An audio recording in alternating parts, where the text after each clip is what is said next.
Hola, buenas tardes y bienvenidos a esta nueva conferencia. Soy Samuel Arenas, director de cliente digital en Singular Bank. Hoy tenemos a Nicolás López Medina, que viene a darnos una visión actualizada sobre el mercado desde su punto de vista, y supongo que será muy interesante todo lo que nos cuente. Simplemente antes de darle paso, recordar el funcionamiento. Serán 30 minutos de ponencia y otros 30 minutos para responder las preguntas que quieran formular ustedes. Lo pueden hacer a través del chat. Hay una herramienta que pueden dejarnos las preguntas y yo se las trasladaré a Nicolás al final de su ponencia. Comentarles también que les enviaremos una encuesta. Por favor, rellénenla para que tengamos indicaciones de cómo lo estamos haciendo y por dónde les interesa más avanzar en temas de formación. Y recordarles que esta conferencia se está grabando y podrán verla en modo vídeo en YouTube. Se lo enviaremos también mañana posiblemente. Con lo cual, si quieren repasar algún aspecto de la conferencia o centrarse en algún gráfico en concreto, pues podrán hacerlo sin ninguna dificultad. Sin más, doy paso a Nicolás. Nicolás, muchas gracias. Hola, ¿qué tal, Samuel? Muchas gracias y gracias a todos los que estáis asistiendo a esta charla. Bueno, pues efectivamente voy a dar así un repaso a algunas cuestiones que están sucediendo, que están en los mercados en estos últimos tiempos, bueno, para ver qué pistas nos dan, ¿no?, respecto al futuro, a ver si nos dan alguna pista. En todo caso, bueno, pues para tener una idea de lo que está pasando. Yo en general, pues los que me conocéis sabéis que mezclo un poco cuestiones de tipo fundamental, cuestiones de tipo técnico. En este caso, en principio, voy a meterme más con algunas cuestiones de tipo fundamental, pero también comentaré algunos gráficos al final. Y, por supuesto, pues cuando queráis preguntarme, si queréis hacerme algunas preguntas, pues preguntarme lo que queráis, ¿no? Ya sea cosas que hemos visto hoy en esta presentación o cualquier otra cuestión sobre los mercados que os interese, o incluso si alguien tiene interés en que comentemos el gráfico de algún valor, de algún índice, pues también estoy abierto, ¿no?, para hacerlo luego en el turno de preguntas. Bueno, quería empezar con los tipos de interés, ¿no? Porque los tipos de interés son muy importantes para los mercados en general. Los tipos de interés nos dan pistas, ¿no?, de que, cómo ve el mercado, la economía, ¿no?, cómo ve el ciclo económico, y además son importantes también para la valoración de los activos, ¿no?, de todos los activos. Pensar simplemente que actúan, digamos, como referencia, ¿no?, de en qué puedo invertir yo, teniendo en cuenta que si quiero invertir en algo sin riesgo, como es un bono del Tesoro de un país así de primera calidad, pues si yo tengo los bonos del Tesoro me dan el 0% o el menos 0,5%, pues seguramente estaré dispuesto a aceptar una rentabilidad más baja también de otros activos alternativos con riesgo. Sin embargo, pues si los tipos de interés pues se nos fueran ahora pues al 5%, pues nos lo pensaríamos muy mucho, ¿no?, para comprar acciones a los precios que hay ahora, ¿no?, con rentabilidades del dividendo, por dividendo del 3, del 4%, pudiendo comprar algo seguro, ¿no?, como son los bonos, al 5%. Pero bueno, lo cierto es que, como sabéis, pues los tipos de interés están muy bajos, ¿no? Aquí en este gráfico primero de la izquierda veis la evolución de los tipos en Japón, Estados Unidos, en este caso son los bonos a 10 años, Japón, Estados Unidos y Alemania. Las dos de abajo pues son Japón y Alemania. Ya estaban muy bajitos los tipos antes de la pandemia, durante el año 2019, negativo en Alemania, 0 en Japón, y ahí siguen, ¿no? Es decir, ligero repunte, muy ligero, se aprecia en el caso de Alemania en estas últimas semanas, pero vamos, tan ligero que casi ni se nota. En cambio, en Estados Unidos, pues sí que ya llevamos pues 3 o 4 meses en que, bueno, pues hay una cierta tendencia al alza en la rentabilidad de los bonos a largo plazo, ¿no? ¿Y esto qué significa? Pues en principio yo creo que la lectura que se puede hacer es positiva, ¿no? Los tipos de interés a largo plazo están subiendo porque el mercado entiende que la economía en Estados Unidos va a mejorar, que eso va a hacer que la inflación suba algo en el futuro, y que eso hará que también en un futuro un poco a medio plazo pues los bancos centrales suban sus tipos de interés, y eso es lo que poco a poco, ¿no?, ese escenario, digamos, positivo, lo que poco a poco parece que el mercado de bonos en Estados Unidos empieza a anticipar. Digo que esto es positivo porque en el fondo pues esto lo que refleja es una evolución, una expectativa de una evolución positiva de la economía, ¿no? Luego yo creo que inicialmente el que los tipos de interés así de los bonos en Estados Unidos repunten es algo bueno para la bolsa. Y de hecho, bueno, pues como estáis viendo, pues la bolsa de Estados Unidos está subiendo en paralelo a esta subida de la rentabilidad de los bonos. Otra cuestión es que si esto subiera mucho, pues llegaría un momento en que efectivamente podría poner en riesgo, ¿no?, las valoraciones de la bolsa y podría empezar a haber tensiones si la rentabilidad subiera demasiado porque se teme un repunte ya un poquito más serio de la inflación o algo así. Pero ahora mismo, inicialmente, yo creo que todo lo que sea mantener esta tendencia a la recuperación de la rentabilidad de los bonos en Estados Unidos es una señal buena para la bolsa y seguirá apoyando el buen comportamiento de la bolsa americana. Y aquí abajo, pues lo que os he puesto es lo que es la famosa curva de tipos, ¿no? La diferencia entre la rentabilidad de los bonos a largo plazo y la rentabilidad de bonos a 2 años, que son bueno, plazos más cortos. Veis que esta diferencia está ahora en 100 puntos básicos, cuando estábamos en 20 puntos básicos hace unos meses, más o menos durante la pandemia, ¿no?, al principio de la pandemia. ¿Esto qué significa?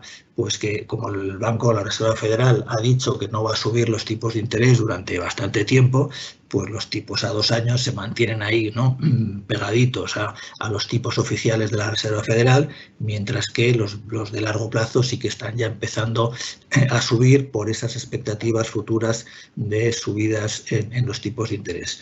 En consecuencia, otra forma, ¿no?, de analizar la situación de los tipos de interés en Estados Unidos es verlo a través de esta curva de tipos, de este diferencial, con la misma interpretación. Es decir, bueno, ahora lo vamos a ver en este gráfico que se ve un poquito con más claridad, ¿no? La línea esta inferior es ese diferencial, ¿no?, entre el 10 años y el 2 años, ¿no? Ves que tiene unas amplias fluctuaciones y que estas fluctuaciones están correlacionadas con la situación del ciclo económico. A su vez, aquí he puesto el SP500, ¿no?, para ver un poco cómo se correlaciona la curva de tipos con la bolsa y con los ciclos económicos. Estas franjas sombreadas son las recesiones que ha habido en Estados Unidos, en este caso desde el año 99, ¿no? Tuvimos la recesión del 2001, de las .com, la gran recesión del 2008-2009 y la cortita que hemos tenido ahora. Entonces, si os fijáis, en los 3 casos, la curva de tipos se llegó a invertir unos meses antes de la recesión, ¿no? Es decir, la inversión de la curva de tipos siempre se ha considerado como una señal anticipatoria de una recesión en la economía. Y así ha sucedido en estos casos. Y también en la situación actual. Se puso brevemente en negativo, ¿no?, la curva de tipos durante el año 2019. Lo que nos importa es que durante y después de una recesión, la curva de tipos se positiviza fuertemente.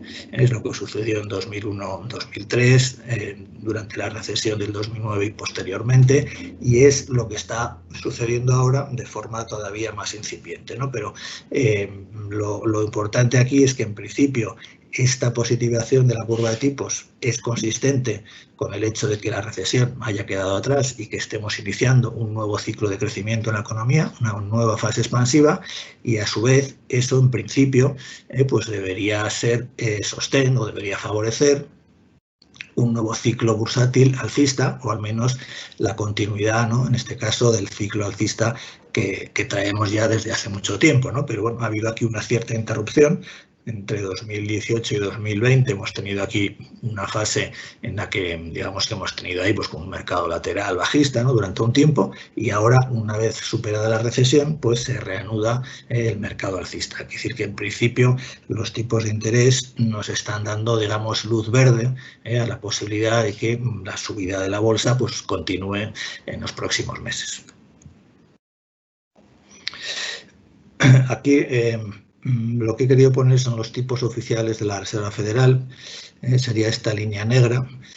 Ha estado en cero desde el año 2009 hasta el año 2015, nada menos que 7 años los han mantenido en cero, y ahora pues nos anuncian otro nuevo periodo largo, no indefinido, pero largo, de tipos de interés cero. Entonces, que los tipos de la Fed estén en cero no quiere decir que la rentabilidad de los bonos no pueda subir, porque la rentabilidad de los bonos a largo plazo anticipa cosas de largo plazo, por así decir. Entonces, durante todo este tiempo, bueno, el mercado siempre pensaba que la Fed iba a acabar subiendo los tipos de interés tarde o temprano. Entonces, se mantuvo ahí entre el 1,5 y el 3%, fluctuando aproximadamente. Ahora, pues cabe esperar que también la rentabilidad de los bonos en los próximos 2, 3, 4 años pues tienda a moverse, ¿no? hacia esos niveles, digamos, más normales, ¿no?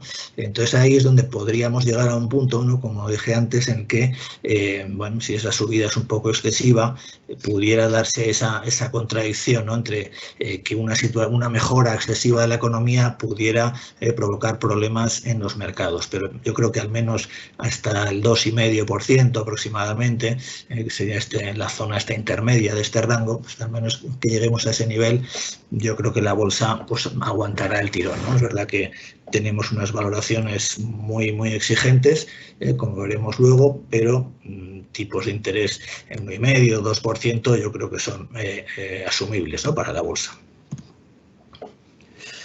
Las divisas, bueno, voy a pasar brevemente, simplemente constatar un poco, quiero fijarme un poco en lo que está sucediendo desde el 30 de octubre, ¿no? Básicamente, el 30 de octubre, a partir de ese día, fue cuando se hizo el anuncio de la efectividad de las vacunas y de que ya se iban a empezar a implementar, y a partir de ese momento pues hubo un cierto cambio en los mercados, ¿no? Por ejemplo, índices muy retrasados como el IBEX pues tuvieron ahí una subida muy fuerte porque el mercado empezó a confiar, ¿no? Que realmente pues gracias a las vacunas pues se va a conseguir controlar el tema de la pandemia, ya sea un poco más tarde o un poco antes, pero que se va a conseguir superar, y en consecuencia esa parte del mercado que estaba un poquito más penalizada pues empezó a respirar, ¿no?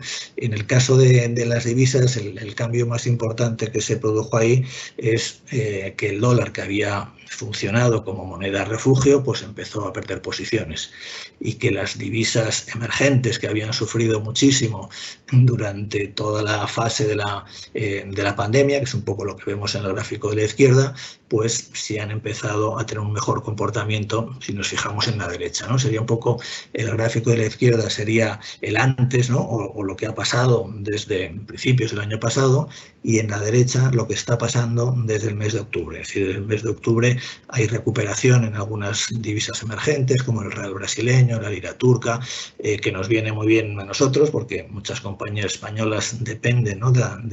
Tienen bastante correlación con el tema Latinoamérica, con el tema emergentes, e incluso muchas monedas europeas también están subiendo, mientras que el dólar index, por así decirlo, pues es casi la peor moneda si excluimos, bueno, el caso del peso argentino, que siempre es un caso especial. En consecuencia, digamos que debilidad del dólar, en este caso, que es lo que tenemos ahora, también sería consistente con el escenario de recuperación de todas esas economías que más habían sufrido durante la pandemia y que ahora pues están empezando a respirar. Otro ámbito, los metales industriales o las materias primas. Los metales en general tienen una gran correlación con el ciclo económico.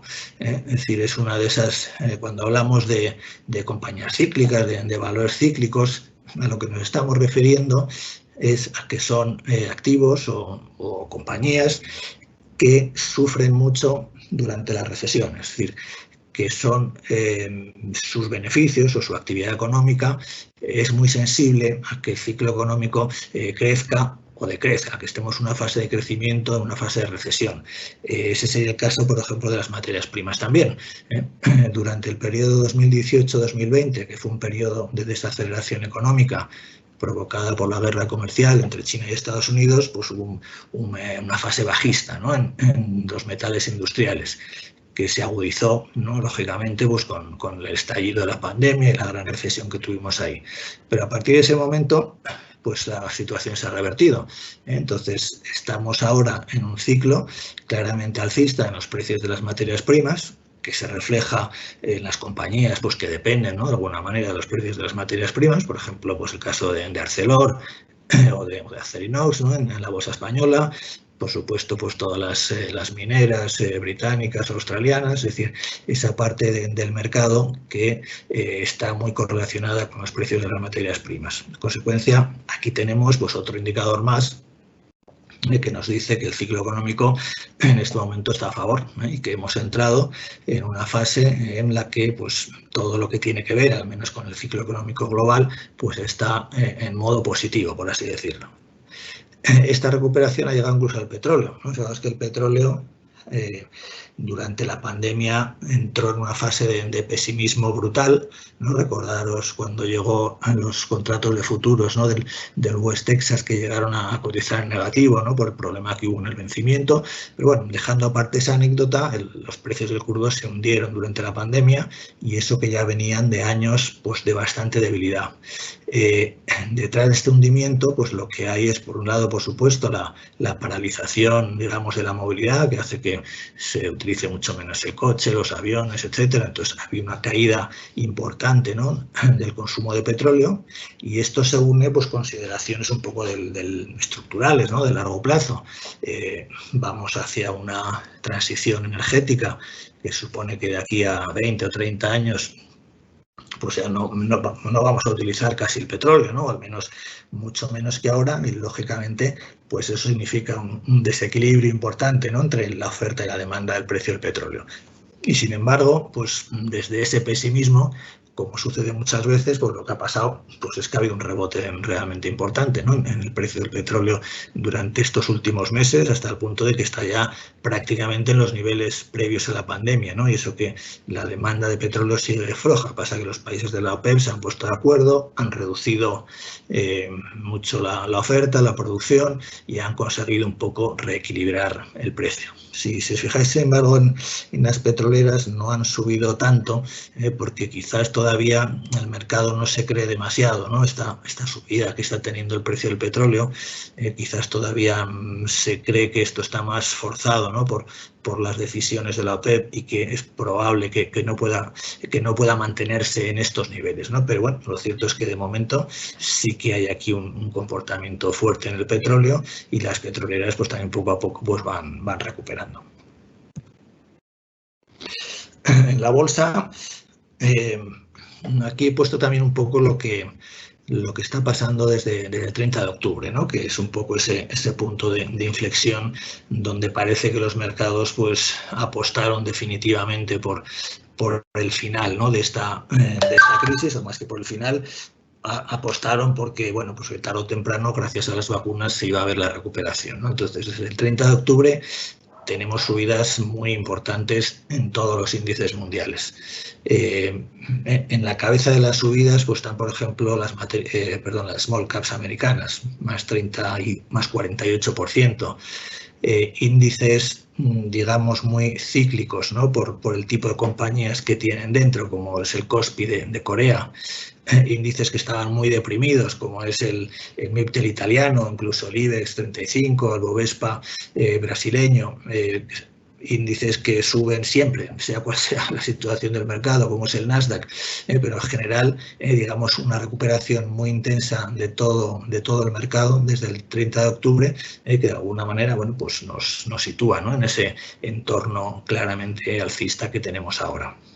Y si lo vemos a través de los sectores, ¿no?, de los grandes sectores, lo que vemos es que solo hay dos sectores que han estado un poquito más débiles, ¿no?, desde el 30 de octubre, que son utilities y consumo básico, ¿no? Y estos son dos sectores defensivos. Las utilities, bueno, lógicamente en un sector defensivo, porque es un sector que no crece mucho, regulado, que depende de los tipos de interés. Si dejamos aparte el tema renovables, que afecta a algunas compañías, pero en general como sector pues es un sector muy defensivo, y el de consumo básico también. Consumo básico, aquí estarían metidas pues las compañías de alimentación y bebidas fundamentalmente, ¿no? Entonces también es un sector que se considera que no crece mucho, que no le afectan mucho las crisis y las recesiones, pero que cuando se trata de que la economía crece, pues no es lo que más crece, ¿no? Lo que gastamos en alimentación pues es bastante estable. salud, que es otro sector relativamente defensivo, es decir, en la parte baja de la tabla se ha quedado la parte más defensiva del mercado desde el 31 de octubre. Y en cambio, en cabeza tenemos por un lado a los dos sectores que son los dos peores, ¿no?, en los últimos años. El sector financiero y el sector energía son los dos sectores más bajistas que hemos tenido en la bolsa, no solo en 2020, en el año de la pandemia, sino bastantes años anteriores, por cuestiones estructurales, como he comentado antes en el tema del petróleo, y bueno, pues por lo que todos sabéis, ¿no?, de los problemas de la banca con la rentabilidad, etcétera, etcétera. Estos sectores, bueno, pues han tenido un rebote importante porcentualmente, ¿no? Simplemente, aunque solo sea porque estaban tan deprimidos que, bueno, pues en algún momento tenían que rebotar. Y después otros sectores que han estado muy fuertes, ¿no?, siempre, por así decirlo, ¿no? Los sectores de crecimiento por excelencia, que serían el sector tecnológico y el sector consumo, ¿no?, consumo discrecional en este caso. Estos sectores ya lo han hecho bien durante el año 2020, lo han hecho bien durante la pandemia y siguen haciéndolo bien ahora, ¿no? Es decir, que tenemos un mercado que está bastante fuerte en general, todo sube desde el mes de octubre y especialmente sube la parte tanto sectores cíclicos como financiero, energía, materias primas, industria, serían sectores cíclicos, como sectores de crecimiento, ¿no? Tecnología, consumo, como he comentado. Sea conjunto, pues el que en un mercado alcista o cuando el mercado está subiendo veamos que sube todo o casi todo, pues es una buena señal, ¿eh? Lo que nos tiene que preocupar de un mercado alcista es cuando empecemos a ver divergencias, ¿no? Que empecemos a ver, oye, que unos sectores suben y otros no, que los índices de un país suben y los de otro país no. Esas son un poco las señales de alerta que a veces se producen, ¿no?, cuando un ciclo está agotándose o está llegando a su fin. Ahora mismo, pues todavía no vemos señales de ese tipo, más bien al contrario, ¿no? Vemos un mercado bastante sólido. Si lo miramos un poco por áreas geográficas, aquí en el gráfico de la izquierda tenéis la evolución desde principios del 2020, ¿no? Aquí pilla toda la pandemia y todo el proceso de recuperación. Entonces, claramente, pues hay dos zonas en la cabeza, ¿no?, del proceso de recuperación, que son Estados Unidos y Asia-Pacífico. Asia-Pacífico en particular, pues Japón, China, Corea, ¿no? Serían los tres grandes países o los tres grandes mercados, digamos, de esa zona. Y Estados Unidos, por supuesto, ¿no?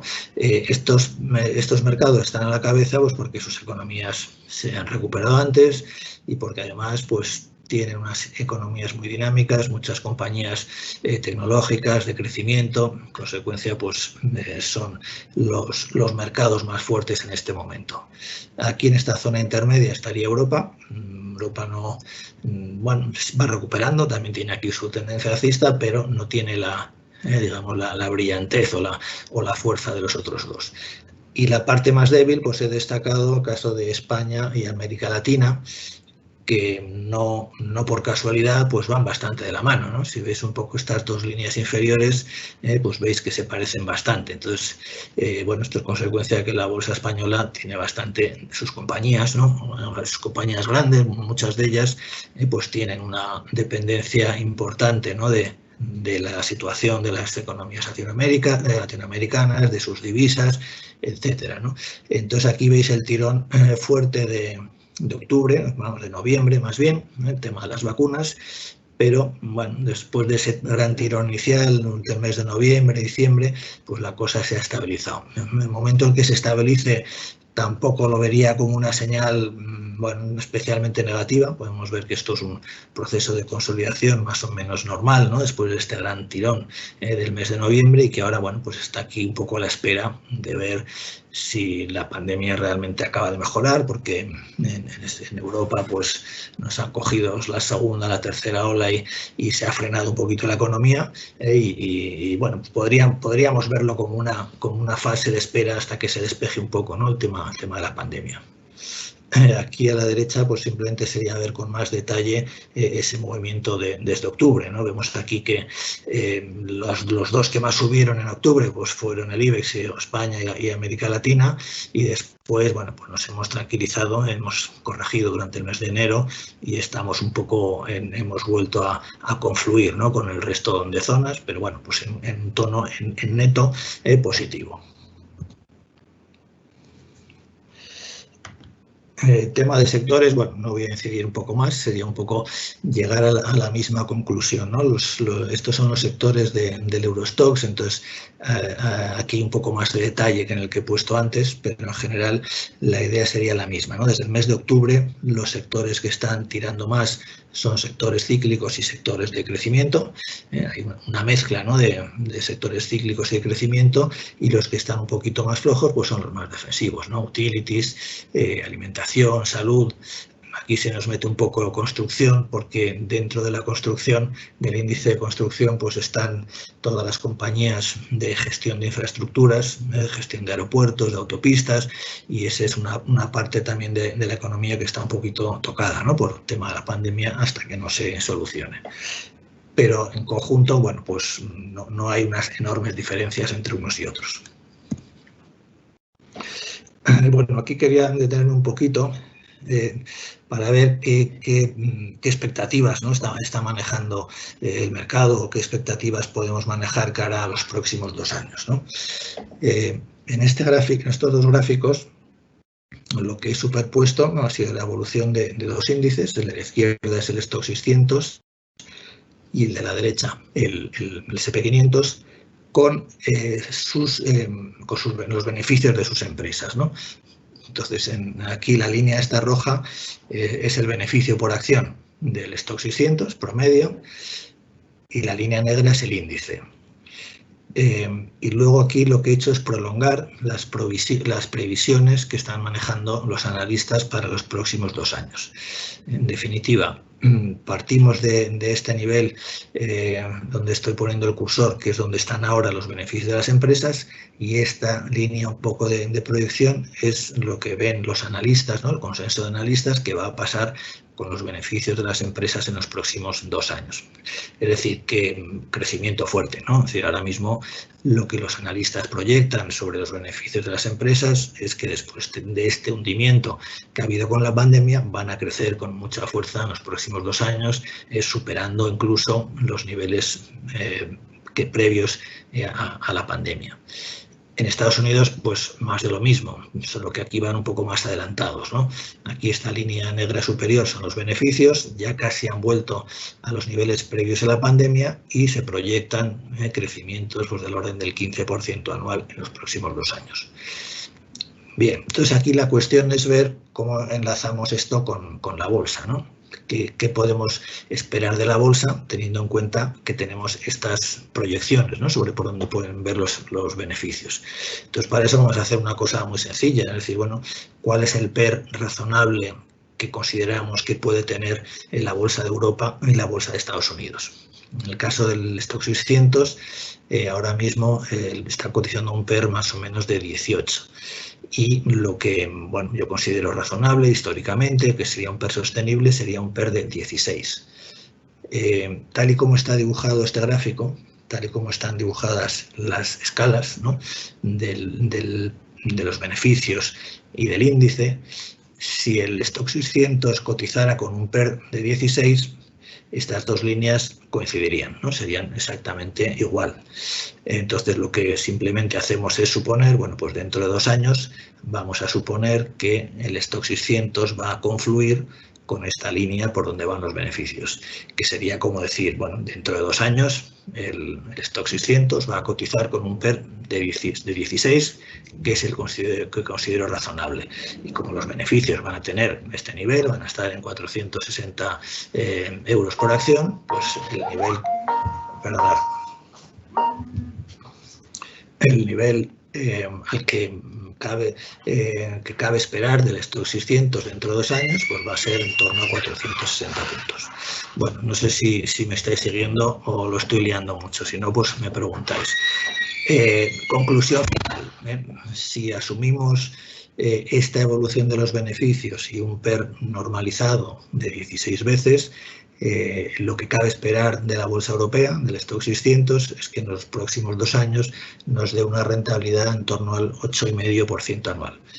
No es una rentabilidad maravillosa, pero no está mal. Sería sobre lo que hemos subido ya este año, que es bastante, pues añadirle un 8,5% anual en los próximos 2 años.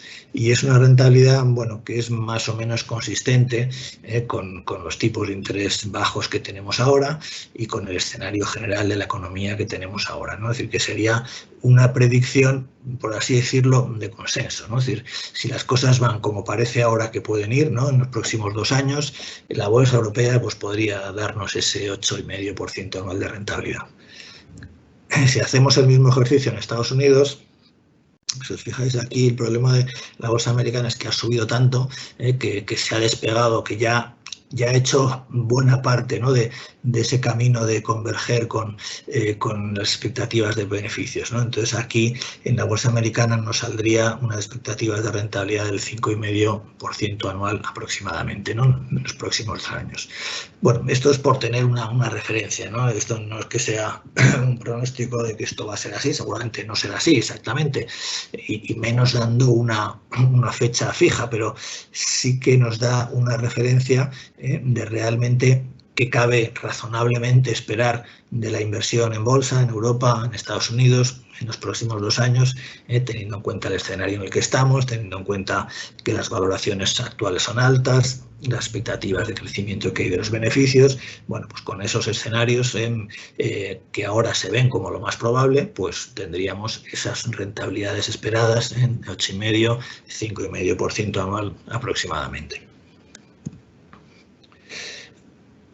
Luego, bueno, quería simplemente situarnos un poco en los gráficos en el largo plazo, ¿no?, por así decirlo. La bolsa americana, como está en una situación hiperalcista, pues realmente no hay demasiado que decir o que analizar. Si cuando tienes un mercado que está en máximos históricos, pues no es tan fácil tener referencias, ¿no?, de hacia dónde puede ir o más allá de lo obvio, ¿no? Es decir, la bolsa americana está alcista y bueno, pues vigilamos soportes y mientras no nos pierda determinados niveles, pues está alcista y punto. Entonces, simplemente aquí me he fijado por dar una pequeña referencia en lo que han sido la duración de los grandes mercados alcistas que ha habido desde la Segunda Guerra Mundial, que no han sido tantos, pues han sido 2, pero muy grandes. Uno entre 1942 y 1965, 23 años. Durante este tiempo no es que no hubiera correcciones, que las hubo y muchas, pero digamos que eran correcciones relativamente breves, entendido por breves, pues unos meses, un año, y enseguida la bolsa se recuperaba. Hasta que llegó el periodo del año 65 al año 82, pues que fue un gran mercado lateral bajista, ¿no?, de muchos años. Y después tenemos el otro gran mercado alcista del 82 al 2000, 18 años, ¿no?, 23 y 18. El actual empezó en 2009, bueno, llevamos 11. Bueno, con esto no quiero decir nada más que esto. Quiero decir que a veces ya llevamos mucho tiempo de mercado alcista, esto no puede durar. Cuando estás en el problema de los mercados alcistas es eso, que siempre tienes la sensación de que se va a acabar, ¿no? Uf, es que esto no puede ser, esto va a corregir, esto ya no puede subir más, es imposible. Pues yo no sé cuánto tiempo si va a corregir o no, pero al menos por referencias, ¿no?, de lo que puede durar un gran mercado alcista, pues todavía pues estaríamos un poco a mitad de ciclo, ¿no?, o poco más, como quien dice, comparado con los ciclos anteriores. Eso no quiere decir que no pueda haber correcciones, por supuesto, ¿no? Hemos tenido ahora una hace poco, ¿no?, la de la pandemia, una caída importante, pero que si la ves enmarcada dentro de lo que es el gran proceso alcista, pues no deja de ser una anécdota, ¿no? Es decir, para un inversor un poquito de largo plazo, pues el que la bolsa baje durante 3 meses y se recupere 3 meses después, pues no tiene la más mínima importancia. Lo que sí tiene importancia es cuando te pillan 10 o 15 años como estos, ¿no?, del 2011 o como esta época de los años 70. Eso sí que hace polvo a cualquier inversor, un poco de largo plazo, pero pequeñas correcciones importantes, pero no largas, pues es algo que en principio se puede llevar y bueno, pues de momento ahí estamos, ¿no? Aquí, bueno, he comparado el MSCI Europa con el SP500 para ver un poco esta situación extraña, ¿no?, que tenemos desde hace unos años en los que se ha producido esta divergencia importante. Bueno, esto no sé cómo interpretarlo porque realmente no es normal, ¿no? No se ha producido nunca históricamente. No es bueno, pero en fin, lo importante ahora es ver qué va a suceder antes, ¿no? Que la bolsa europea se va a ir un poquito a acompañar finalmente a la bolsa americana en el ciclo alcista, o que esto es una señal, digamos, de una divergencia bajista peligrosa y que lo que va a pasar es que la bolsa americana se va a caer. Bueno, vamos a ser optimistas, ¿no? Vamos a pensar que la bolsa europea, por fin, después de 10 años de dificultades, pues finalmente pues va a empezar también a tener un mejor comportamiento. Ello es una cosa interesante si veis gráficos así de largo plazo de la bolsa europea, de algunos índices así generales. En este caso, este es el MSCI Europa, que recoge compañías de toda Europa. Es ver cómo técnicamente está en un punto muy interesante, ¿no?, que es una zona de resistencia que le frena desde el año 2000 nada menos, 20 años o 21 años sin ser capaz de superar este nivel, que fue el techo del 2000, el del 2007 y que después en el 2015, en el 2018, en el 2019, es decir, de forma repetida, cada vez que llega aquí no puede. Entonces, ahora parece que en los próximos meses vamos a volver a tantear este nivel. Luego se va a plantear una situación un poquito de estas de cara y cruz, ¿no? O rompe y realmente tenemos aquí una señal muy importante, ¿no?, de que las bolsas europeas van a entrar y consolidar pues un escenario alcista de largo plazo, o nos podemos ver otra vez ahí atascados. Otro mercado importante es la bolsa china. La bolsa china también está ahí en una zona importante, ha vuelto a sus niveles máximos, en este caso del año 2007 y del año 2015. La bolsa china está muy fuerte, de hecho pues ya ha superado el máximo anterior, el de 2015, y mi sensación es que realmente también está dando, ¿no?, señales de estar en un mercado alcista a largo plazo. Pero bueno, pues estamos ahora quizás todavía en una zona un poquito delicada en el corto plazo. Pero bueno, si enlazamos un poco las tres cosas, ¿no?, la bolsa americana claramente en máximos, si China es capaz aquí de superar, seguir con esta subida y superar estos niveles, y si Europa finalmente da ese paso, ¿no?, y supera esa zona que no puede con ella desde hace 21 años, pues tendríamos realmente a todos los grandes mercados del mundo alineados, ¿no?, en una clara estructura alcista de largo plazo, que sería pues lógicamente una señal positiva para los próximos años. España casi mejor, pues no lo mencionamos, ¿no?, porque aquí pues hay poco que rascar, ¿eh? Lo único que podemos decir del IBEX es que si el resto de mercados suben, pues bueno, pues nosotros tenemos por ahí varios objetivos, los 10.000 puntos, ¿no?, que es el nivel antes de la pandemia, y los 12.000, que es un poco nuestro techo, por así decirlo, ¿no? Es el nivel que llevamos 10 años sin superar. Pero bueno, ya aunque solo sea ese movimiento, ¿no?, si nos podemos ir desde aquí hasta el 12.000 en los próximos 3 o 4 años, pues oye, ya firmábamos, ¿no? Después ya veríamos lo que pasa. Lo que digamos es relativamente positivo, bueno, pues que este suelo que hemos tenido aquí en el año 2000 con la pandemia, con una especie de doble suelo en esta zona de 6.450, 6.000, que a su vez fue el suelo del año 2012, de la crisis del euro. Bueno, es una zona importante, es una zona significativa, y que podría ser, ¿no?, aunque sobre el IBEX hay mucho pesimismo, lógicamente, pero es una zona sensible, digo, para que al menos se produzca, esto sea el inicio de un proceso de rebote y de recuperación, bueno, pues no sé hasta dónde. por lo menos para acompañar, ¿no?, la subida del resto de índices mundiales durante los próximos 2-3 años, ¿no?, que sería quizás el escenario temporal que más o menos uno puede intentar predecir, ¿no? No hablemos de 10 años, pero los movimientos del mercado, los ciclos así intermedios, como por ejemplo estos que podéis ver aquí que hemos tenido en el IBEX, estas subidas, estas bajadas, ¿no?, estos ciclos pues suelen durar eso, ¿no?, 2-3 años aproximadamente. Pues es posible que estemos, aunque en marzo de 2009, de 2020, ¿no?, con la pandemia, se haya iniciado ahí pues uno de esos ciclos intermedios de 2-3 años que bueno, pues que tiene pinta de ser alcista. Bueno, lo voy a dejar aquí porque me ha ido un poquito de tiempo. Como os he dicho antes, pues cualquier cuestión que me queráis plantear, si queréis que veamos algún gráfico, cualquier cosa, pues estoy abierto, y bueno, si no sé contestar, pues lo digo también, pero gracias por vuestra participación, y le cedo el turno a Samuel. Muchas gracias, Nicolás. Qué interesante todo lo que has contado. La verdad que es un momento curioso del mercado, un momento de inflexión. Nos pregunta un cliente, quisiera saber la evolución prevista para los próximos años del mercado inmobiliario, sobre todo poniendo foco en la vivienda nueva y en la venta de vivienda nueva y de segunda mano en España. ¿Cómo lo ves? Bueno, esto se escapa un poco, ¿no?, a mi expertise y a mi experiencia.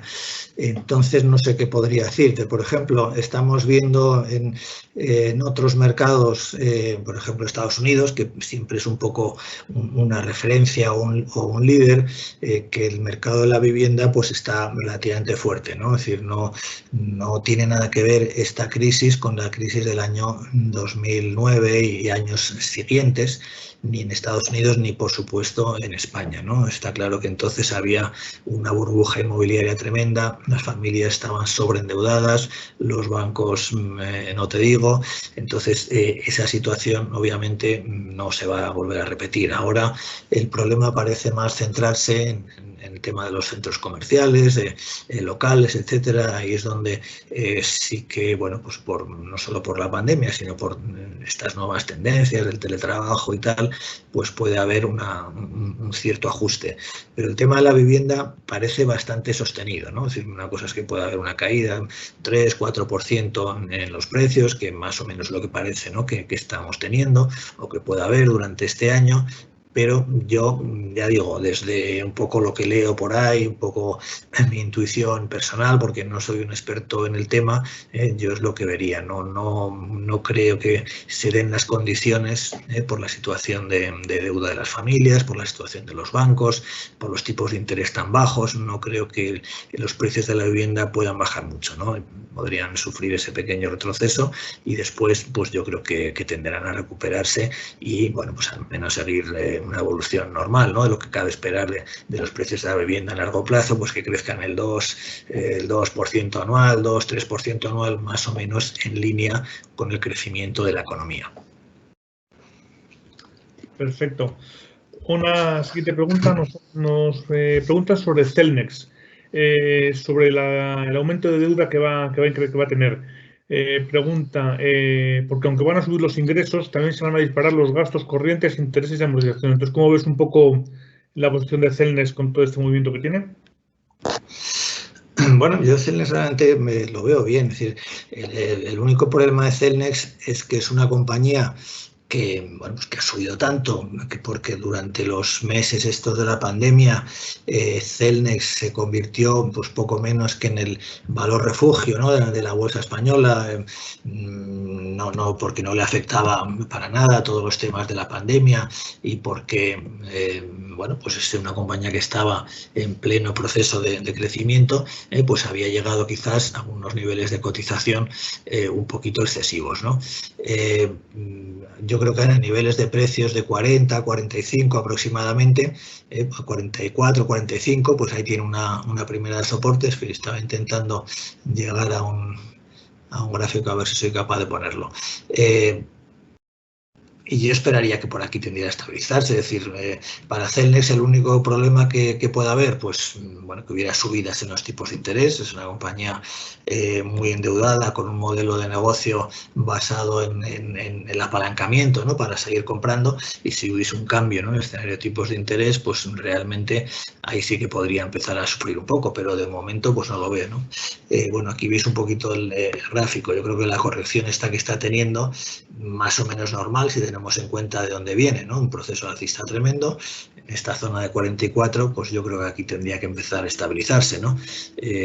Por debajo de esta zona, pues podríamos tener una corrección un poco más fuerte, pero lo que es la situación en sí de la compañía, yo creo que la situación sigue siendo igual de buena que antes, y que en consecuencia pues no esperaría así un cambio de escenario importante. Perfecto. Otro cliente nos pregunta, dice, tengo un fondo de bonos gubernamentales europeos a largo plazo, Italia, España, Francia, Alemania, y lleva bajando todo el año. Nos plantea si es mejor venderlo o pasarlo a otro igual, pero de otros países, mantenerlo o salir de renta fija y pasar a renta variable. Bueno, no cabe duda que en la renta fija, no, en los bonos gubernamentales no podemos esperar rentabilidad, ¿no? Es decir, está claro que con los bonos, casi todos los bonos europeos en negativo, pues salvo que siguiesen bajando los tipos de interés, y eso haría que los precios todavía siguieran subiendo un poco, pero no parece razonable ese escenario, pues lo que cabe esperar de una inversión en renta fija europea, pues es rentabilidad cero en los próximos 5 años, ¿no?, aproximadamente. La particularidad de cómo se valoran los fondos de inversión, que cada día a día van recogiendo los precios de los bonos, significa que normalmente un fondo lo que haría sería a lo mejor bajar en los próximos 2-3 años, tendería más bien a seguir bajando y después en los siguientes 5 pues recuperar.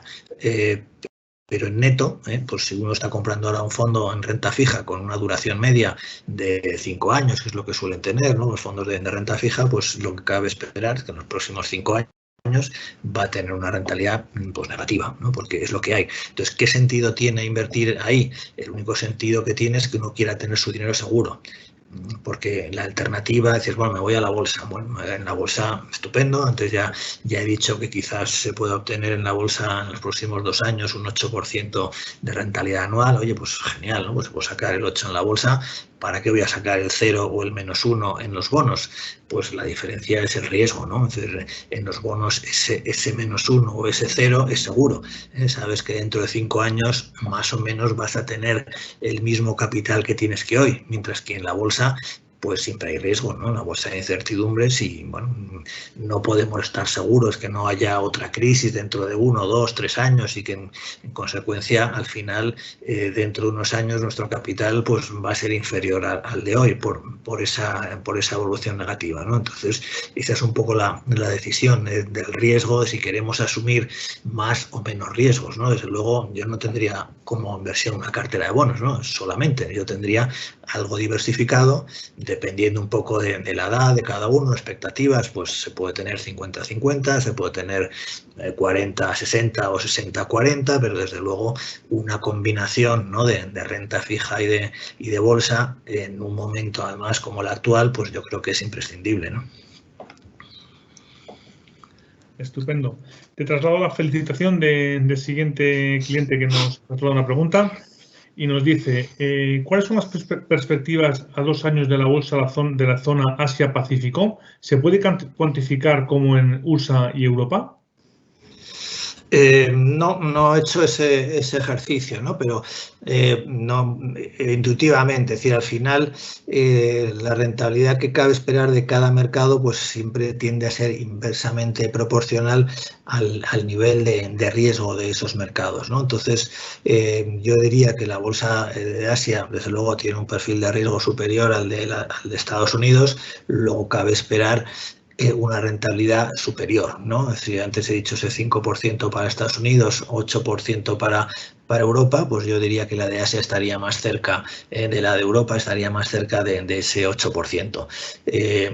La bolsa china, bueno, pues tiene mucho potencial, pero la de Japón quizás no tanto, es una bolsa más madura, pero en promedio, y contando dentro de Asia-Pacífico a China, pues sí que esperaría al menos ese 8%. Hay que tener en cuenta, claro, que China, digamos que es un país emergente, por así decirlo, ¿no? En consecuencia, si invertimos en un índice de Asia-Pacífico que contiene a China, pues tenemos que ser conscientes que ahí hay un nivel de riesgo un poco mayor a la hora de decidir, ¿no?, nuestra asignación de activos, qué porcentaje queremos tener en mercado con un poco más de riesgo o con un poco menos. Estupendo. Nos piden si tienes el gráfico de Apple y si puedes comentarlo. No sé si lo tienes disponible. Vamos a ver si...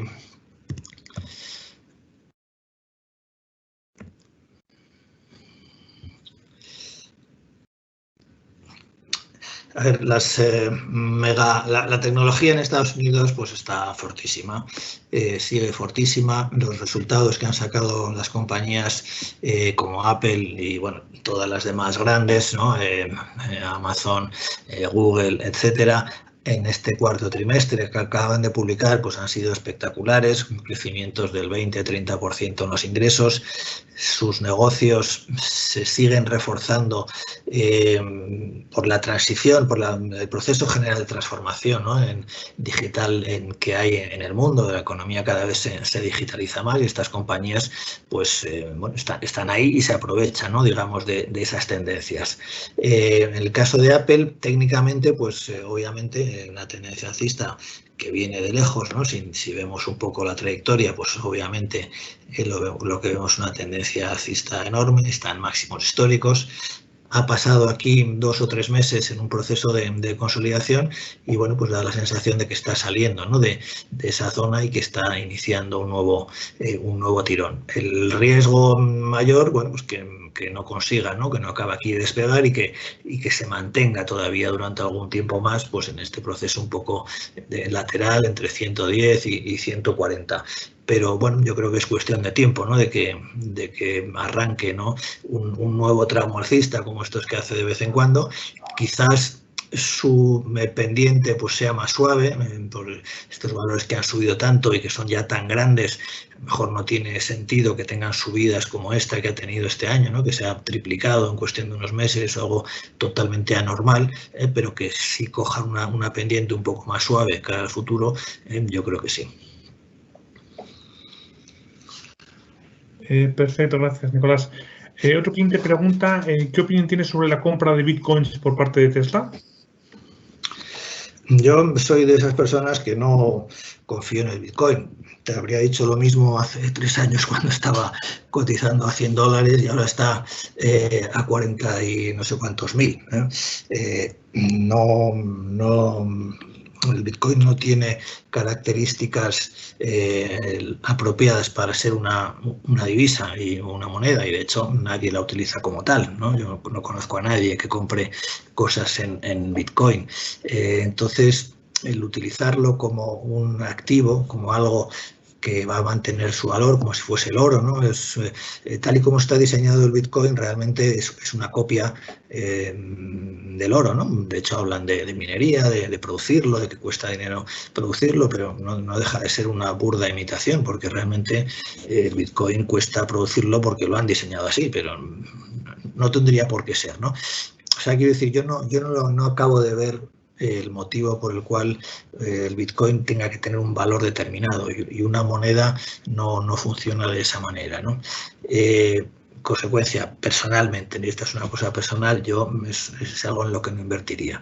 El tema de Elon Musk y de Tesla, ¿no?, que ha invertido ahí, bueno, pues no cabe duda de que a corto plazo es un respaldo más, ¿no? Elon Musk tiene millones de seguidores que confían en él, que les ha hecho ganar mucho dinero con su compañía, que no cabe duda que este hombre pues es una especie de genio, ¿no?, que con lo que está haciendo con el vehículo eléctrico, y bueno, pues si él confía, desde luego a mí me hace dudar. Digo, pues este hombre sabe mucho más que yo de todo, y si él confía en el Bitcoin, pues no lo sé, a lo mejor resulta que eso vale para algo.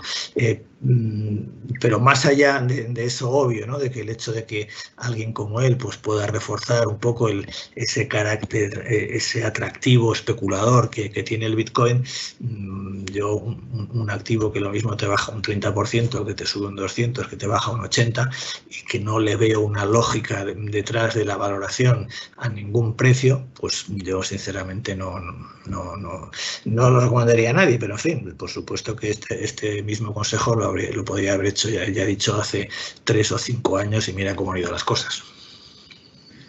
Correcto. Otro cliente nos pregunta, dice, los tipos mínimos en la FED, Europa, Japón, ¿qué opinión tienes de los mercados asiáticos que ya has comentado un poco? Y principalmente nos pregunta sobre el mercado bursátil taiwanés. La verdad es que no conozco mucho el mercado de Taiwán, solo alguna compañía, ¿no? Como Taiwan Semiconductors, que es pues el mayor fabricante del mundo de chips y que, bueno, pues lógicamente es una compañía extraordinaria, ¿no? Yo en general los juntaría todos un poco, ¿no?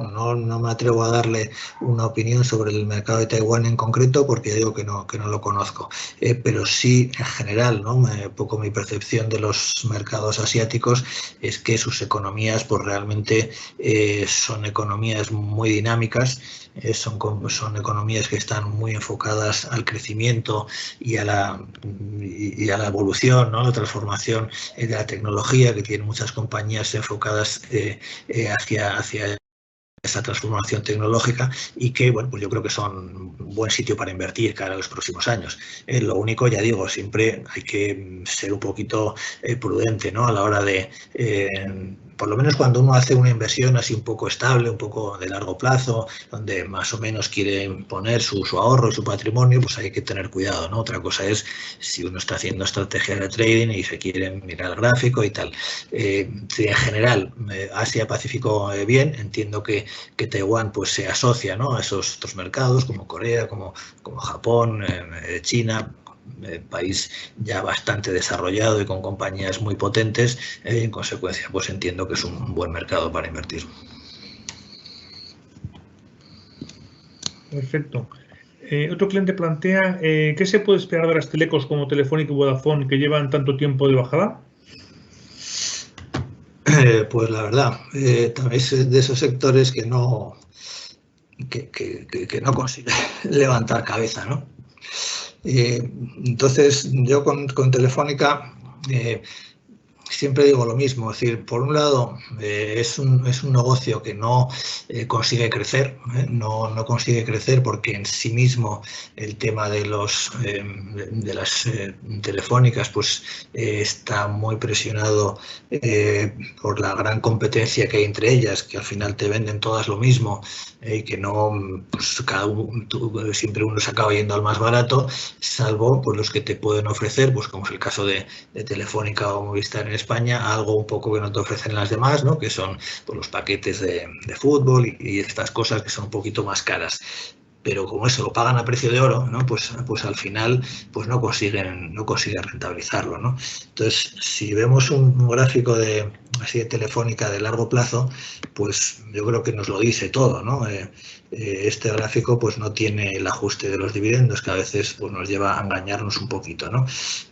Lo que vemos es un negocio, digamos, en declive, y un negocio en declive porque realmente detrás de esta caída de la bolsa pues hay una caída constante, ¿no? De sus ingresos y de sus beneficios a lo largo de todos estos años, que en parte en el caso de Telefónica ha sido por la depreciación de las divisas latinoamericanas, pero en parte también por una situación más o menos general en el sector, ¿no? Entonces, yo creo que Telefónica, hombre, esta caída de la pandemia, ¿no? Desde 7 euros hasta 2,60 ha sido algo realmente brutal que quizás tampoco tiene tanto sentido, ¿no? Y debería recuperarse al menos en parte, ¿no? Es decir, yo creo que Telefónica a corto plazo, pues bueno, yo creo que tiene que rebotar, ¿no? Como todo el mercado. Ahora, de 5 o 6 euros, pues yo creo que eso sería un poco el precio máximo, ¿no? De que cabría razonablemente esperar para Telefónica, que no está mal si lo comparamos con el 3,80 o 90 en el que esté ahora. pero que en el entorno de lo que es la evolución de Telefónica, pues no deja de ser, bueno, pues un escalón más de bajada, ¿no?, de lo que ha habido en estos últimos años. ¿Qué podría suceder positivo para Telefónica? Bueno, pues por un lado un milagro, ¿no?, que es que las compañías de Latinoamérica empezasen a ganar dinero y que se entrase en otro ciclo de, digamos, virtuoso de los emergentes, ¿no?, que se aprecian sus divisas y, bueno, pues como sucedió entre 2000 y 2010, ¿no?, esa década dorada de los emergentes y tal. No sé cuándo volverá a haber otro ciclo de esos, ¿no? Eso ayudaría bastante. Pero ahora mismo pues tampoco no se ve, o yo no sé cuándo puede suceder. Y otro tema, bueno, pues que hubiese fusiones, ¿no?, en Europa, eso se habla mucho siempre, a ver si les permiten un poco fusionarse, como ha pasado en Estados Unidos, que al final Estados Unidos es igual de grande que Europa. En Estados Unidos tienen 3, 4 grandes compañías y en Europa tenemos un montón, y en consecuencia pues no tienen forma de ganar dinero y de ser competitivas, ¿no? Entonces, si permitieran un tipo de proceso de concentración, bueno, pues puede ser que eso le diera otro impulso, ¿no? Pero ya digo, de momento yo me conformaría con que en próximos 2 años pues pudiéramos ver a Telefónica así entre 5 y 6 euros, simplemente porque, bueno, quizás esta caída final pues ha sido un poco excesiva, ¿no? Gracias, Nicolás. También nos preguntan, un cliente nos comenta, algunos analistas muy serios y veteranos, está pensando en Jeremy Graham, ven en el mercado norteamericano actual síntomas claros de una situación de burbuja próxima a reventar. ¿Lo ves tú así? Bueno, efectivamente ese es uno de los temas que hay ahora, ¿no? Yo creo que no cabe duda de que hay algunas partes del mercado donde hay un exceso de especulación. Bueno, podría nombrar el Bitcoin, pero el Bitcoin no es bolsa. Dentro de la bolsa está claro que vemos excesos, ¿no? A lo mejor en algunas partes de las renovables, incluso de la tecnología, hay excesos, pero yo creo que son excesos limitados a compañías un poco de segundo nivel, ¿no? Es decir, no veo una burbuja generalizada como lo que sucedió en los años 90, ¿no?, con la burbuja.com, donde prácticamente todas las compañías tecnológicas, que además pues en aquella época casi no tenían ni ingresos ni beneficios, pues se dispararon a niveles estratosféricos. Y no solo eso, sino que además contagiaron a las compañías, digamos, normales, ¿no? No sé si algunos de los que estáis aquí ahora estabais en aquella época en el mercado, ¿no?, por así decirlo, pero a finales de los años 90 no solo es que tuviésemos el tema ese de Terra y de todas estas compañías tecnológicas, es que los propios bancos, la propia Telefónica, las propias compañías normales, en cuanto mencionaban que iban a dedicarse a hacer operativas por Internet y tal, pues también se disparaban, ¿no? Los bancos también alcanzaron unas valoraciones enormes, pues porque fue cuando empezaron a lanzar, ¿no?, sus filiales por Internet. Entonces, cada vez que alguien hacía algo de eso, todo subía de una forma terrible. Ahora no veo esa sobrevaloración generalizada en todo el mercado. Puede haber partes, entonces en algún momento pues puede haber una corrección y durante esa corrección pues algunos de estas partes del mercado pues las pueden crujir, pero tenemos también muchas partes del mercado que, bueno, que tienen valoraciones normales, ¿no? Entonces, en general, no creo que estemos ante un riesgo de un estallido tipo burbuja, ¿no? Es decir, para mí los riesgos de la bolsa son más bien pues quizás que no haya tanto crecimiento como se espera, ¿no? Ese podría ser un riesgo, que la recuperación de la pandemia sea un poquito más floja de lo que se espera, o que volvamos a ese escenario que teníamos antes de la pandemia, que también era de crecimiento débil, sin inflación, es decir, que todo estaba muy flojito, por así decirlo, ¿no? Ese sería quizás un poco el mayor riesgo que le veo, y que a lo mejor eso en algún momento pues hace que las valoraciones de la bolsa tengan que corregirse, ¿no? Pero no sé, no lo veo algo inmediato, ¿no? Quizás dentro de 1 año, 2 años podría plantearse, ¿no? Ahora mismo no digo que no pueda suceder, ¿no? Siempre, bueno, pues las cosas pueden cambiar de un día para otro, pero en principio no veo ahora ese riesgo de estallido de burbuja. Y por el lado de la economía, yo creo que al menos durante 1 año o 2 años es indudable que va a haber una recuperación, ¿no?, de lo que hemos caído en la pandemia. Estupendo, gracias, Nicolás. Otro cliente nos pregunta sobre las perspectivas de las megatendencias. ¿Cómo las ves? Bueno, pues yo las sigo viendo bien. Es decir, el otro día leía los resultados de Microsoft, creo que era, ¿no?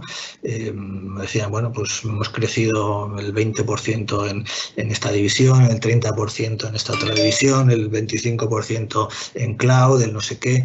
Y decía, bueno, y detrás de todo esto lo que vemos es que estamos entrando en una nueva fase de transición o transformación tecnológica. Es decir, que las compañías, todas las compañías que son sus clientes, pues están entrando en procesos para, bueno, para poner, digamos, al día todo lo que es su situación tecnológica. Todas las compañías se están metiendo en los temas de cloud. Es decir, el tema de la transformación digital de la economía es todavía un tema de gran recorrido y que yo creo que va a seguir en los próximos años. El tema de la transición energética, pues por supuesto, ¿no? Está claro que eso se ha empezado a empujar ahora y va a durar años. Robotización, inteligencia artificial, es decir, yo creo que todas esas megatendencias van a seguir ahí.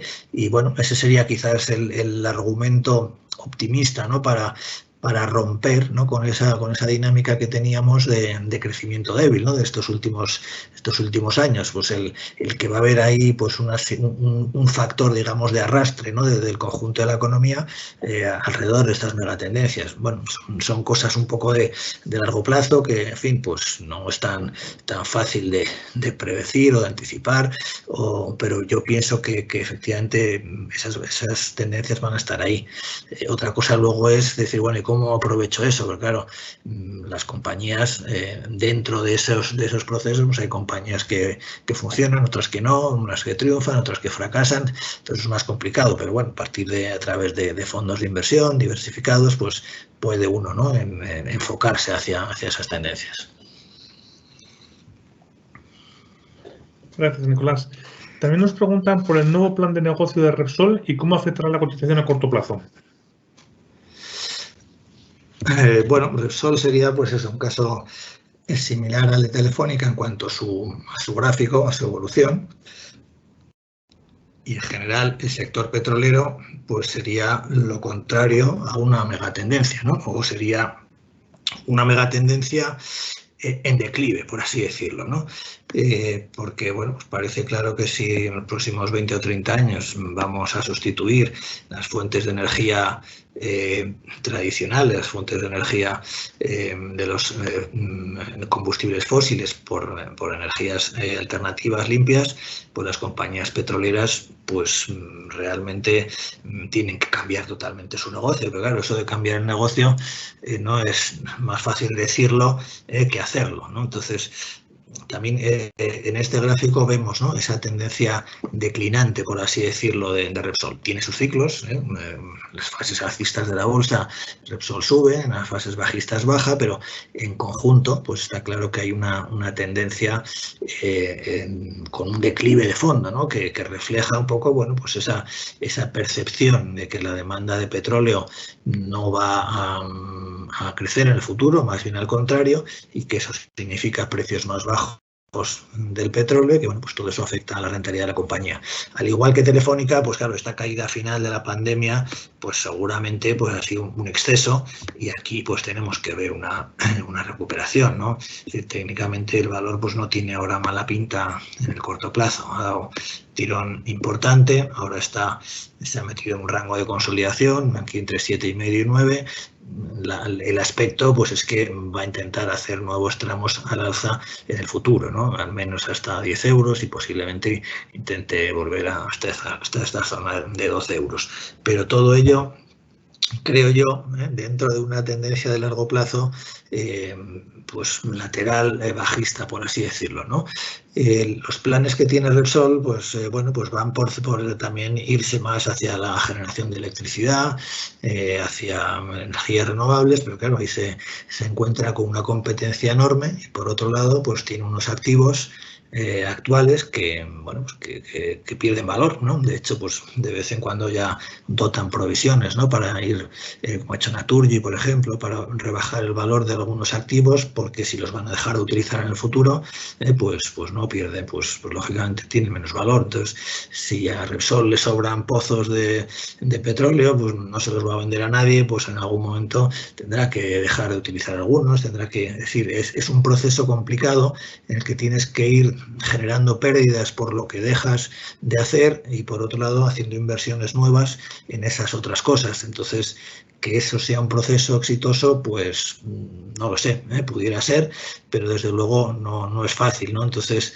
yo ahora en Repsol lo vería más bien como un valor para trading, ¿no? Entendiendo por trading en el que ahora hemos entrado en una fase positiva del ciclo, el precio del petróleo está subiendo, la economía está subiendo y esto ha bajado mucho, pues aquí posiblemente hay una oportunidad en que en próximos meses pues todavía veamos una recuperación de Repsol. Ahora, invertir hoy en Repsol para los próximos 5 o 10 años, pues en principio no me parece atractivo. Estupendo. Nos plantea otro cliente, dice, de cara a conformar una cartera de valores con dividendos sólidos, ¿qué valores lo compondrían?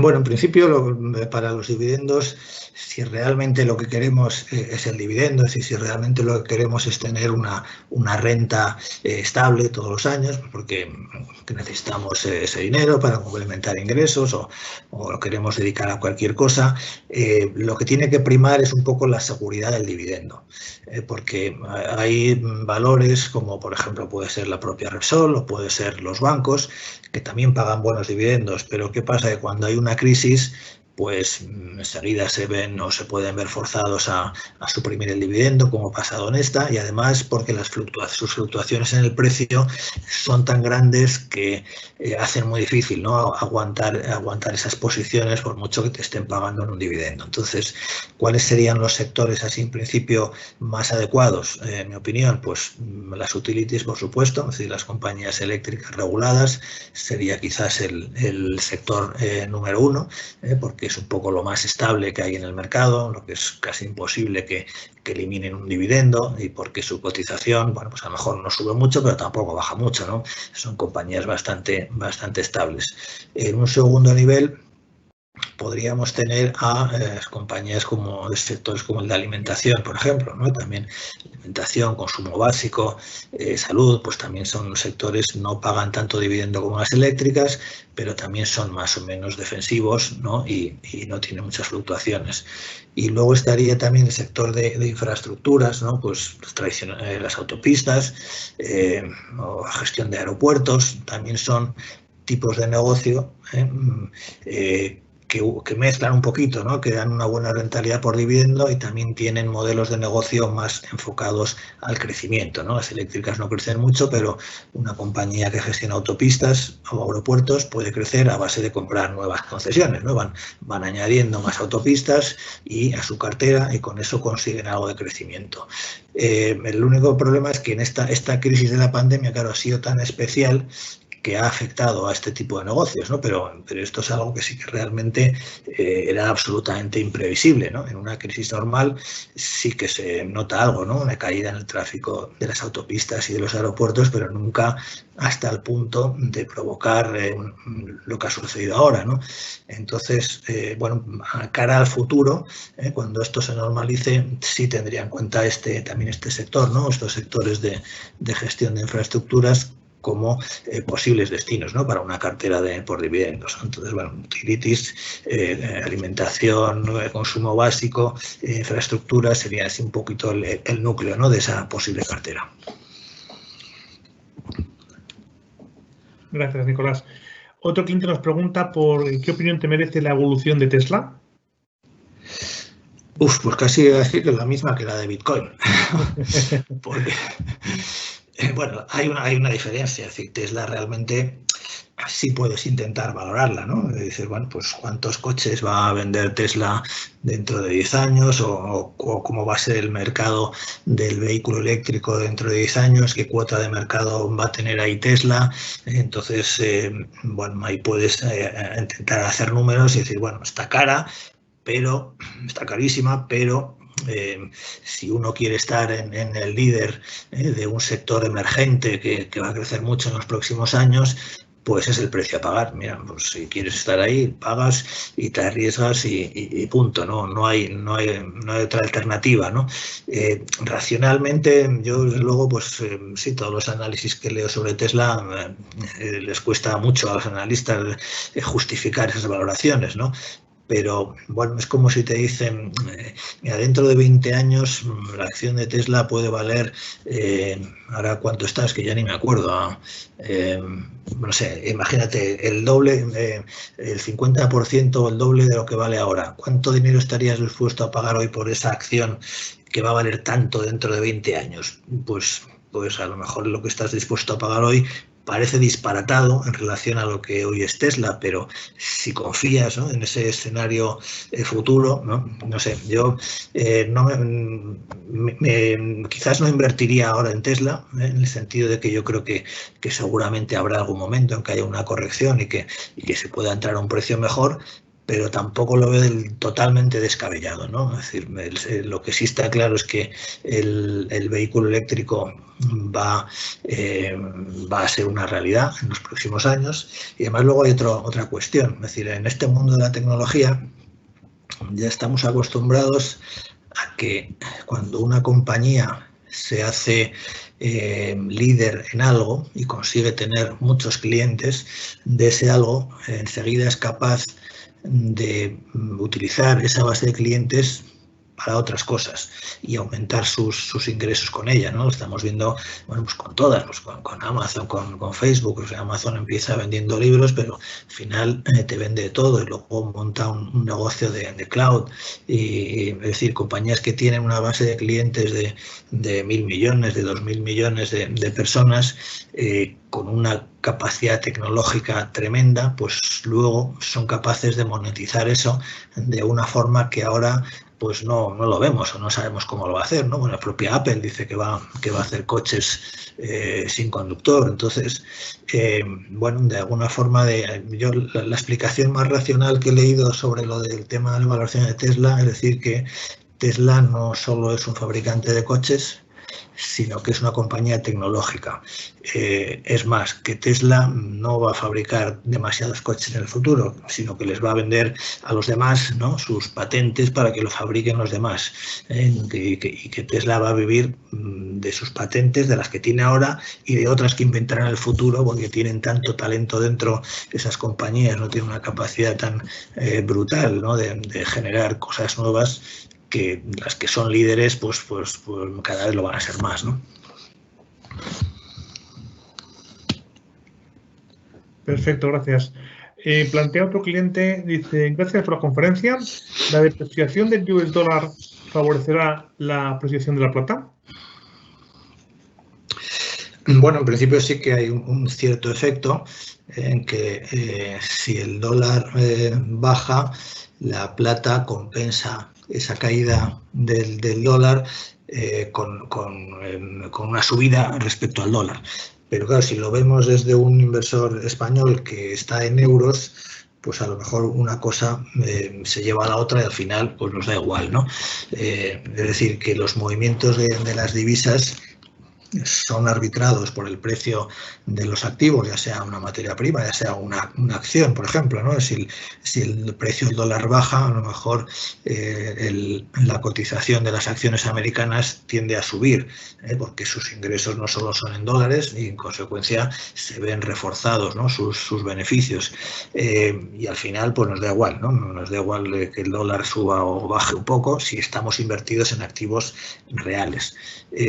La cuestión es para que suba de verdad, para que no sea una subida un poco engañosa, porque ya sea la plata o ya sea una acción, sube su valor en dólares, pero a la hora de pasarlo a euros, pues no ha subido.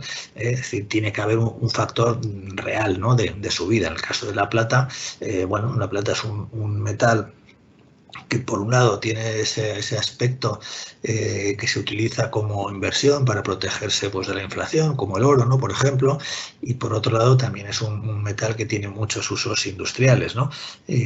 La plata, y entre esos usos industriales muchos de ellos están relacionados con algunas de estas nuevas megatendencias, ¿no? Por ejemplo, se utiliza en las placas solares, ¿no? La plata, las placas solares tienen por ahí algún componente que se hace de plata porque es un transmisor de la electricidad muy bueno. Entonces, bueno, pues por ese lado pues ves que puede tener, ¿no? Una demanda sostenida en los próximos años y que es un factor a tener en cuenta, ¿no? Más que en sí los movimientos de la divisa. Gracias, Nicolás. Nos plantea otro cliente, ¿qué opinión tienes sobre el sector de la ecología? Bueno, la ecología, así como sector bursátil, pues no creo que, o sea, no existe, ¿no? En todo caso, podríamos hablar también pues, de una megatendencia, ¿no? Es decir, podríamos decir, bueno, todo aquello que esté relacionado con el que las personas cada vez valoran más las cuestiones ecológicas, cómo se refleja en algún tipo de negocios, en algún tipo de compañías, y que algún fondo de inversión se dedicara a juntar dentro de ese fondo pues esas empresas que presumiblemente pues se pueden beneficiar, ¿no? de esa bueno, pues de ese interés que tenemos las personas pues por las cuestiones ecológicas, etcétera, ¿no? Bueno, así a bote pronto pues no se me ocurre mucho, pero en fin, ahí se podría meter mucho tipo de compañías relacionadas con el agua, con la agricultura, con muchas cuestiones donde el aplicar criterios ecológicos y de respeto al medio ambiente pues sea un factor decisivo. Pues bueno, pasa que tendría que verlo, ¿no? Tendría que ver un fondo y decir, pues mira, este fondo que está hecho, ¿no? Pues buscando, digamos, criterios de respeto ecológico, pues integra este tipo de compañías y ahí podríamos un poco valorar, ¿no? Decir, oye, pues mira, esto parece interesante porque este tipo de negocio es tal. Sin ver eso, pues queda demasiado en el aire, ¿no? Si la ecología, sin más, no es suficiente para hacer una valoración, ¿no? Sí, un poco amplio. Otro cliente plantea, ante la caída del PIB y la caída de los ingresos esperados por el cierre de empresas afectadas por la pandemia, ¿qué evolución se espera para los próximos 2 años de Iberdrola? ¿Se mantendrá? ¿Tenderá al alza, a la baja? Gracias. Bueno, a Iberdrola yo creo que ahora le afectan, bueno, varias cosas. Iberdrola la verdad es que es una compañía eléctrica que ha crecido mucho en los últimos años, ¿no? En ese sentido, se ha desmarcado de lo que es una eléctrica normal, como puede ser Endesa, ¿no? Por ejemplo, Endesa pues solo tiene negocio en España. Cuando la compraron los italianos de Enel, se vendieron o se quedaron con la parte, digamos, de Latinoamérica, todos los activos que tenía fuera y dejaron España, pues lo que es Endesa España, ¿no? Entonces, pues ahí hay un negocio pues, que crece poco y donde lo importante pues es el nivel de tipos de interés, que sea una empresa eficiente, rentable, etcétera.